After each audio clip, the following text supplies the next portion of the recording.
Scott here with Trilogy Talk, and I am back. A couple week hiatus. So many things have been going on. I have had, not only have I been traveling, world championships, various tournaments, running tournaments, working our courses, my day job, family, the summer, family vacations. It's just been crazy. I've been all over the place. I apologize for not being a little bit more proactive on some of these. I knew going into the summer, I've talked about on some of my live podcasts that I knew I was going to have a little bit of a delay, a little bit of a hiccup in there. It was a little bit more than I thought. My studio got occupied with the kids coming home for the summer. They're all going back to school this coming week, so I got my studio somewhat back, at least enough to get this done. But as you can tell, this is not a live podcast. This is kind of going back to my original roots with the podcast. And one of the things that I've kind of decided over these last few weeks is I kind of wanted to I'm trying to learn from ultimately what I'm doing. So I kind of went back to my original roots a little bit, so where I'm going to work on more of the post-produced podcast show style stuff. It's still going to be very relaxed. It's still going to be unscripted for the most part, but I'm going to add a few more things into it. So we can kind of call this my trilogy not so live, so to speak. We're going to again talk about various things. I got a few new additions that I think I'm going to try to add into. Like we're going to do a collector piece. So today you're going to hear me talk about the Trespass, and we're going to bring that into it a little bit. Maybe add a little B-roll coverage in there. Today we're not going to have it, but I'm working on some interviews that we can ultimately incorporate into this. So stick with me. Let's figure this out together. In the comments below, if you've got suggestions, maybe you like the old way, maybe you like the live, maybe you don't like any of it, you got a whole new suggestion of ultimately what you want. Like see there, decided I was too close to you. I want to come back a little bit further, but that's what I want. I want to learn from it. I want to make sure the content I'm producing for you is good. It's worth listening to, it's worth watching to, whether you're an audio listener or whether you're a YouTube watcher. So either way, stick with me in the comments. Let me know what you like, what you don't like, and let's figure this out together. So, all right, let's go. Let's do this.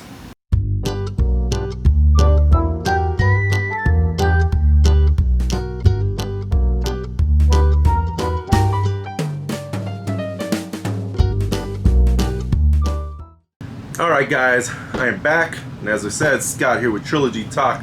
Welcome to my podcast. So a little bit different.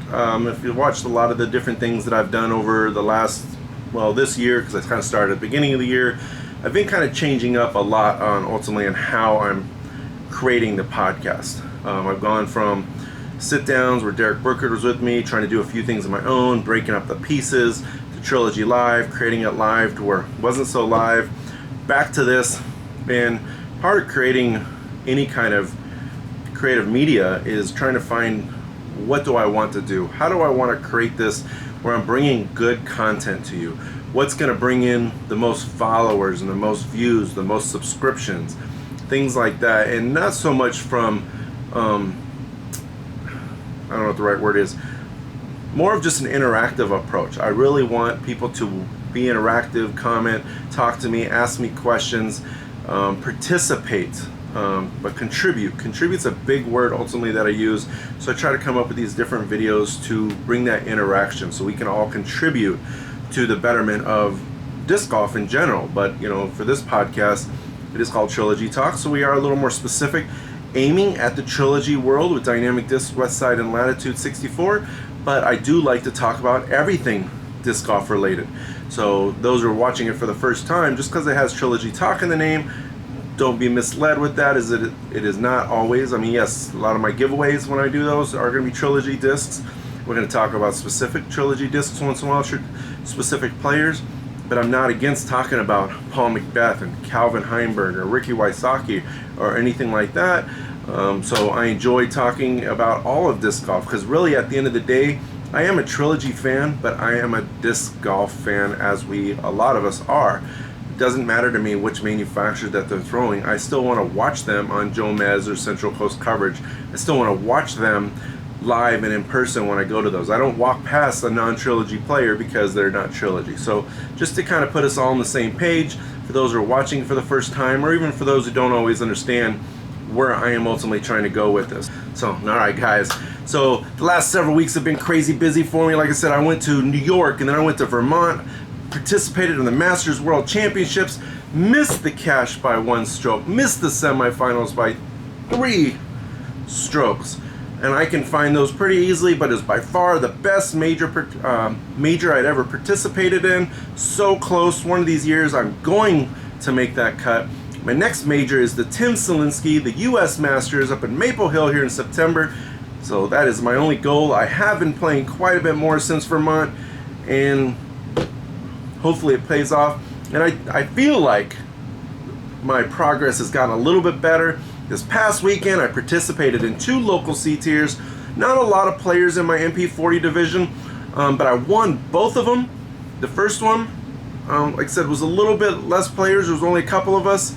The Sunday equivalent, though, was a nearly 9,000 foot course, all marked as OB, or the majority of OB. Tall grass can be a very tough course, and I played against some very good players that I by no means think I could ever beat them on a regular basis, but I happened to overcome them this weekend. I played very consistent, where on a lot of holes I was just ultimately taking 3s and 4s. They all had a couple holes where they went 5, 6, 7s. I just happened to manage, squeak it out by a stroke. Super excited about that. Yeah, I'm pumped about that. So, but I think because I've been playing so much, hurt my shoulder a little bit. I noticed yesterday when I played, so I'm actually going to take the next couple days off, because this coming weekend I have the Mid-America Open, which is in Columbia, Missouri. It is also the home of the 2020 or 2020 Tim Selinsky United States Masters Championships, which is next year. I'm still not sold on how I'm supposed to say 2020. I guess 2019, 2020. We're getting to that era that it just sounds funny. But all right, well, 2020. But anyways, it's in my backyard, an hour and a half to 2 hours away next year. So I'm going this weekend to play in the 35th annual Mid-America Open in Columbia, Missouri. And I'm going to try to make sure I'm healed, rest my arm a little bit. I might do some practice putting. My putting has probably been my weakest piece in all of that, but I got that. So we'll figure out what's going on there, get that working. And then so what else? I've been working on my courses. I had an event at one of the courses that I work at, which was on this past Saturday. Is the first time we had a PDGA event there. It was a full field of 72, which is foursomes on all 18 cards. That seemed to go over pretty well. And then just the season's finally starting to dry out. It's been getting hot. Humidity is crazy. So go back a little bit here. I went to Arizona to go visit my daughter, and I've only ever been there during the Memorial time in November. So usually at that time it's 70, 80 degrees. It's very comfortable. I was good with that. But this time I was there in July, and the humidity is non-existent. And everybody talks about a dry heat, and I'll be honest, I never really knew what does that mean, dry heat. I never understood that. So, well, I understand it better now, because as soon as I came back, I realized humidity is wet heat. Wet because you are soaked a second after getting out of the shower. So I went down there, got up to 113 degrees, and I said up there, I meant down there because I'm in the Midwest. Went down to Arizona. It was 113 degrees. The average probably about more 107, 108. I went and played around. I didn't sweat at all. The only part of me that was sweat was in my hat band, maybe my socks. But for the most part, it was just hot. It was like walking past an oven. But it wasn't uncomfortably hot. Didn't think much about it until I got home. And literally the first day I got home, pretty much took a shower, and I didn't even leave the air-conditioned house, and I was sweating. So I have learned since then, I don't like sweating. I don't like wet heat, if that's what we're going to call humidity, versus Arizona's dry heat. I did not like it at all.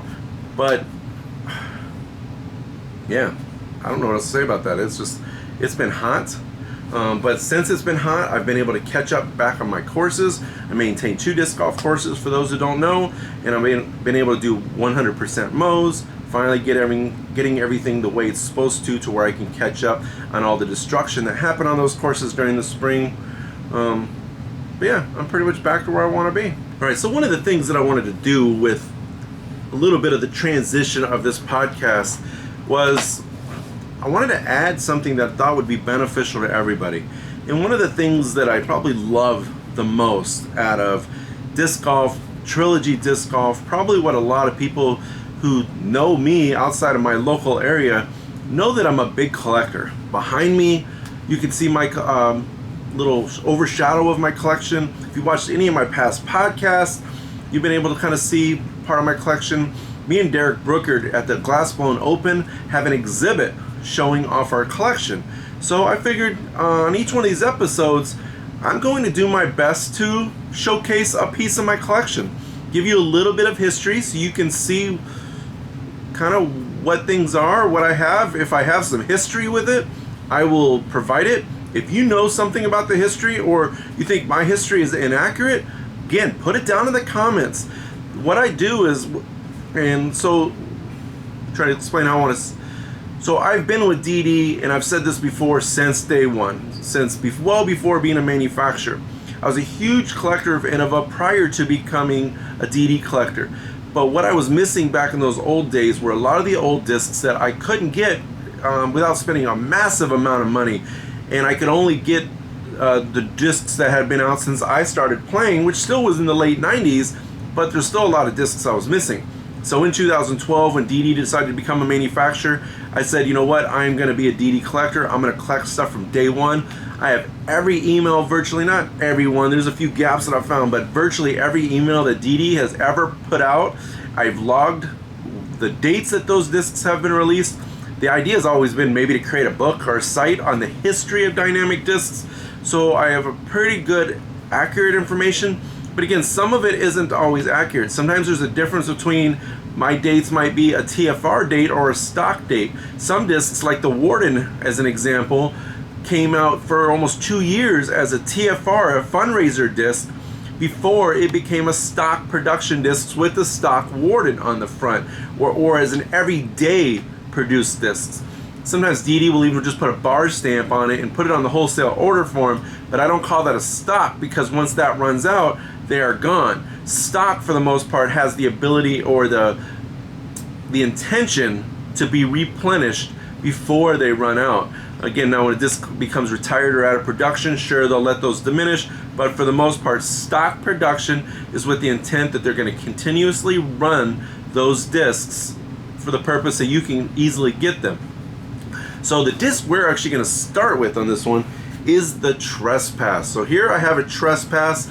The Trespass was one of the original 4 discs that DD produced in December 2012. The Escape, the Trespass, the Fugitive, and the Soft Judge. So we're going to start with the Trespass. And on this Trespass, I actually have an Air Trespass. And the Air Trespass came out in around mid-2014 area. May 2014 is actually what I have on my dates. But I will admit, out of all my Trespasses, that's the one I have the star next to, meaning I am not 100%. It doesn't match up into my in my emails, but what it matches up is the first time I ordered it. And usually, because I run so many tournaments, a lot of times what I try to do is I try to be one of the first ones to have those discs. So more than likely, when I've ordered it pretty close to the release. It's just the only thing I don't know. And that one is kind of like what I was just commenting. That order was on a fundraiser, but it says blank, and it's attached to a custom order form. So, which tells me I feel like I just bought blanks instead of a stock stamp. But this is a first run Lucid Air Trespass, and the reason I chose this disc is the Lucid Air Trespass is one of my favorite drivers. I throw the Opto Ballista Pro, but I also throw the Air Ballista Pro. I like the Air plastic. I don't throw exceptionally far, probably about 350 to 400, but I can really crank on this disc. Yes, if I put it on an angle or I'm throwing into a headwind at an angle, it'll fly slightly right for me, and I'm right-hand, backhand thrower, but usually if I put enough air into it, it's still going to come out. If I throw it flat, I've been able to just crank on this in minimal wind, and it doesn't want to do anything but go straight. So just one of the nice things about this disc, this one's a first run. I don't remember exactly how many were produced in this one. Again, if you know, put it down in the comments. Help me update that information that I have with myself as far as the history, but Dynamic Discs with the Trespass has produced the Trespass in nearly every plastic. The very first one, which is what had the proto ring on the front, and maybe in the future I'll try to have more variations of those Trespasses so I can show you. This time I only grabbed the one out of my collection, mostly because they're kind of all over the place, but I will try to have it so when I talk about, like I'm talking about the Trespass with the ring, it'd be nice if I could lift that up, show it to you, and you could see what it looks like for your own knowledge, especially if it's a disc that you're looking for. But the first one, like I said, came out in December 2012. And actually the very next disc that came out a month later was the Biofusion Trespass. Not a lot of people realize that the Biofusion was actually one of the earlier run manufactured plastics through the Dynamic Disc mold.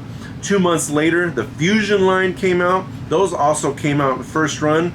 A little piece of history for you is, especially on the older discs, not a lot of the discs Fusion came out in first run.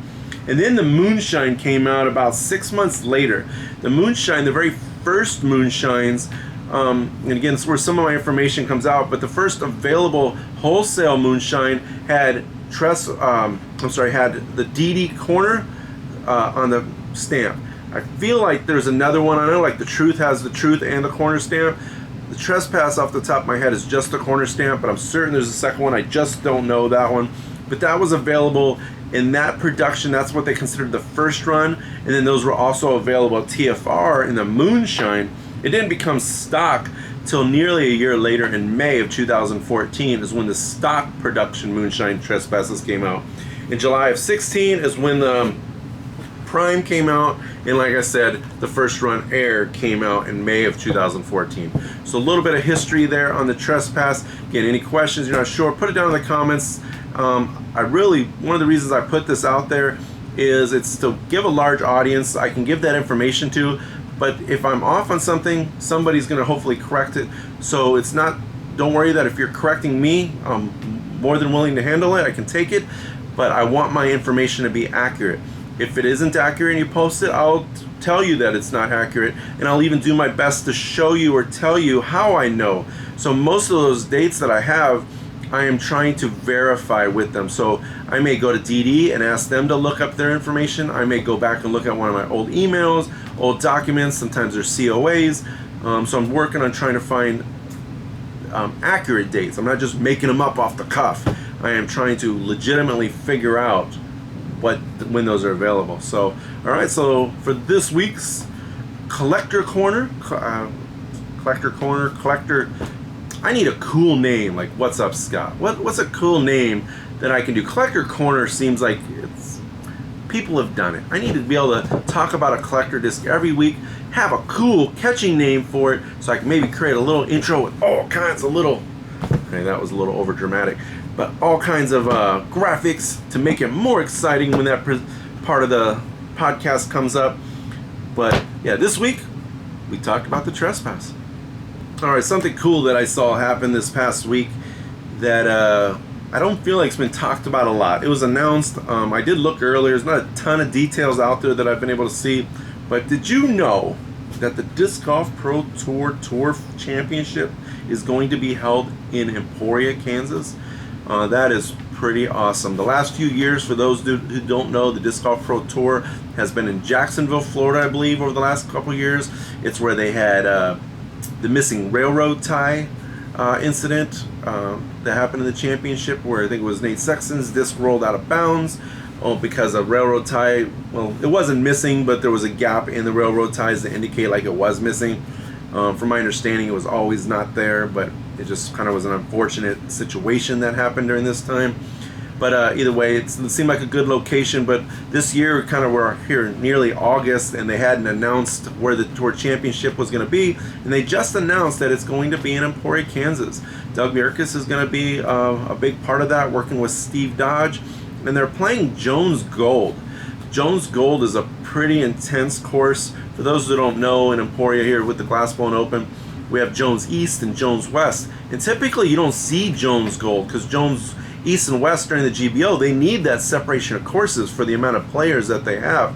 Rarely, I mean, every so often they'll have an event there in Emporia where they'll play Jones Gold, but they're stretching from corner to corner every piece of that land there at Jones Park between East and West to create Jones Gold. Jones Gold has multiple par 5s, even more par 4s.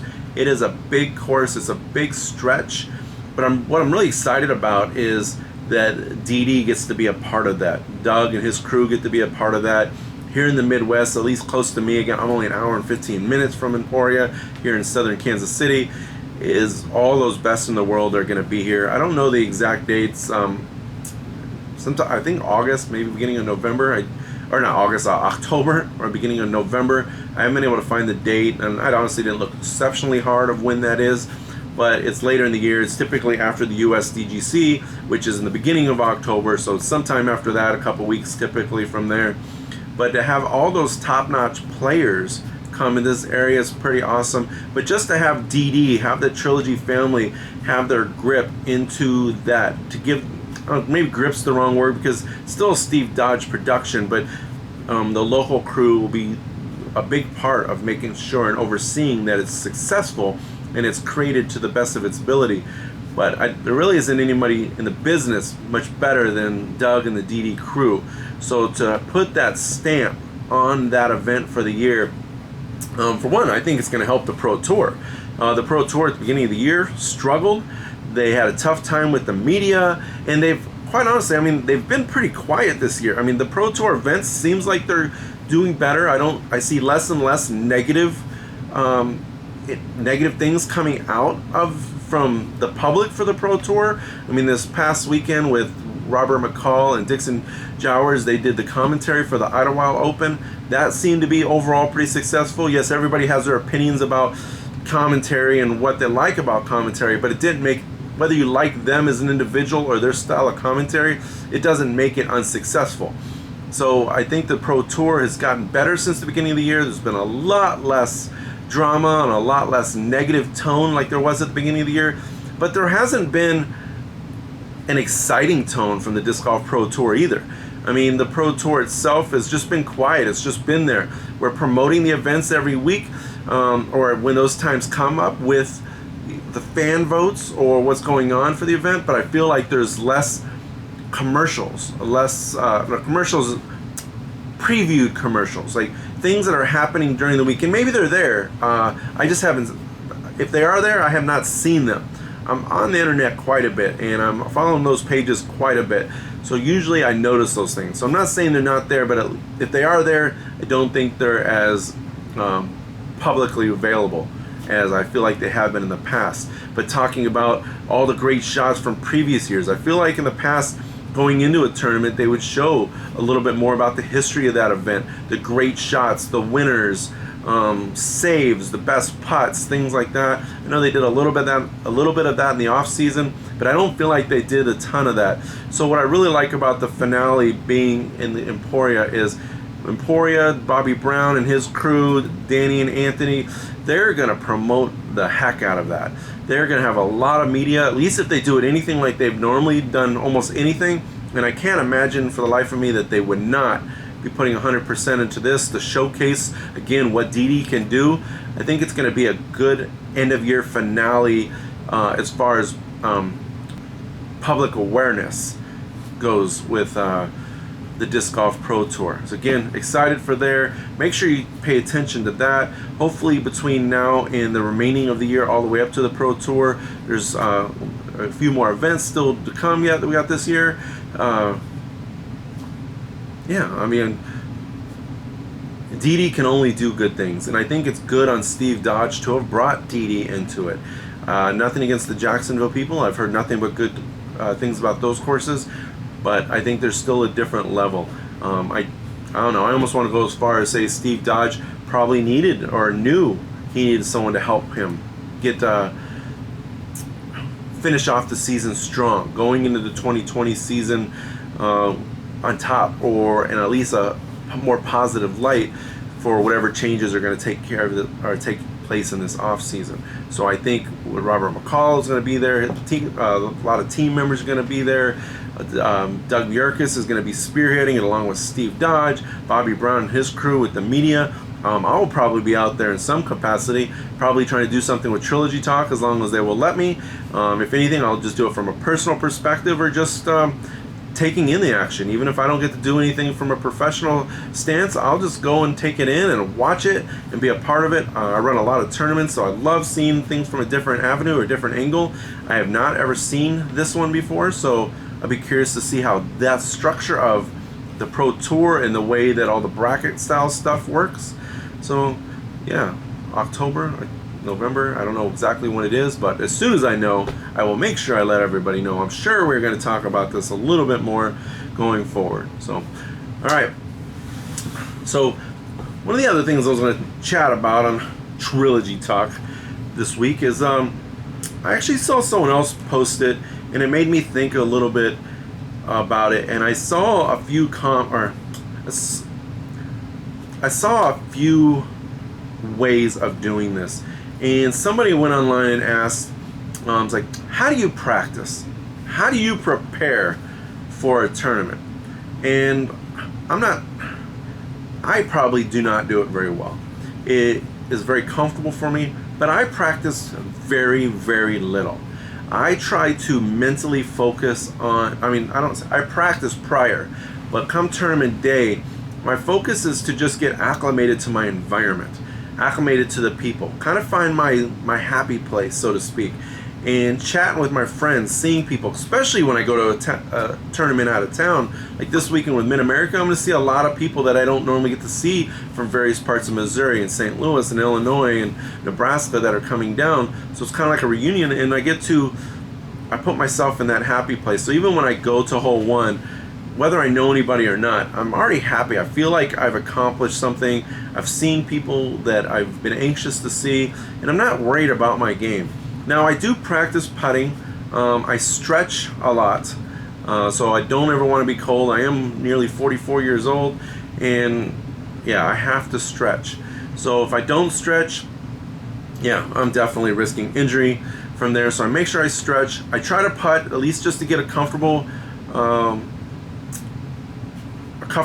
read on making sure I kind of reminded myself and I remember exactly how I want that disc to release. But I personally have learned muscle memory, or have really trusted my muscle memory, that I have found in a lot of cases I'm not off too much. Yes, those first few throws I may not be throwing my max distance, but again, I've also learned that no matter how big the hole is, I don't throw max distance on the first hole. I'm actually getting more and more to, no matter how big the hole is and no matter what hole I'm on, is I don't need to throw max distance at all. Speaking of that, the Vandal. I love the Vandal. The Vandal I could throw at 70%, 80%, and it just carries straight for a very long time with a lot of glide. I actually went out here not too long ago and I was working on the Raider and the Vandal. The Raider is a super popular disc, but it's just too much disc for me. I was actually out throwing the Raider with my Vandal. So just my style of throw, I was able to get that fairway driver, that slower speed disc to even go further than the Raider, because for me that Raider just hooked. And I know a lot of people really like it. I haven't played with a ton of the variations of it, but I love the Vandal. I